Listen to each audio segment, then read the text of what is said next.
आखिर क्यों लोग हीरो से ज्यादा किसी विलन को पसंद करने लगते हैं? सबसे बड़ा रीजन है रियलिटी। एक विलन जो है तुम्हारी जिंदगी का असली सच्चाई तुम्हारे सामने रखता है। वो दुख, दर्द, पीड़ा जो हम हमारे अंदर दबाए रखते हैं, बस उसी को तो वो हमारे सामने रखता है। जब डार्क नाइट के अंदर हम जोकर को देखते हैं तो क्या सच में तुम्हें उस इंसान के अंदर एक विलन नजर आया? वो तो बस इस दुनिया की सच्चाई जान चुका था। उसके चेहरे के स्कार सी बताते हैं कि इस भरी महफिल के अंदर वो अकेला रह के भी कितना ज्यादा खुश है।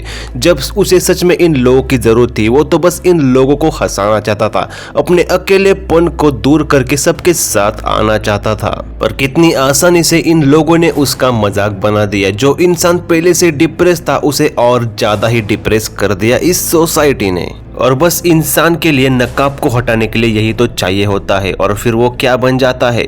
विलन। और क्या है कि उन आखिरी पलों में लोग अपनी औकात दिखा देते हैं। लोग कहते हैं कि तुम वो बचपन के हंसमुख मासूम ही ठीक हो, पर जब हम उन्हें उनका असली चेहरा दिखा देते हैं तब वो भी उनकी अपनी असली औकात हमें दिखा ही देते हैं। हर इंसान के अपनों के लिए जो अपनी महत्वाकांक्षा वैल्यू होती है, वही कभी कभी उनको उनके लिए ही विलन बना देती है। जब एरन अगर उस आइलैंड से बाहर निकलता है, उसे जब इस दुनिया की और लोगों की असलियत पता चलती है, पर वहीं पे वो अपनों को बचाने के खातिर इस दुनिया से भी लड़ सकता है। फिर चाहे उसे ये दुनिया खत्म ही क्यों ना करनी पड़े या फिर खुद ही क्यों ना मर मिट जाए, पर वो अपनों को बचा के रहेगा।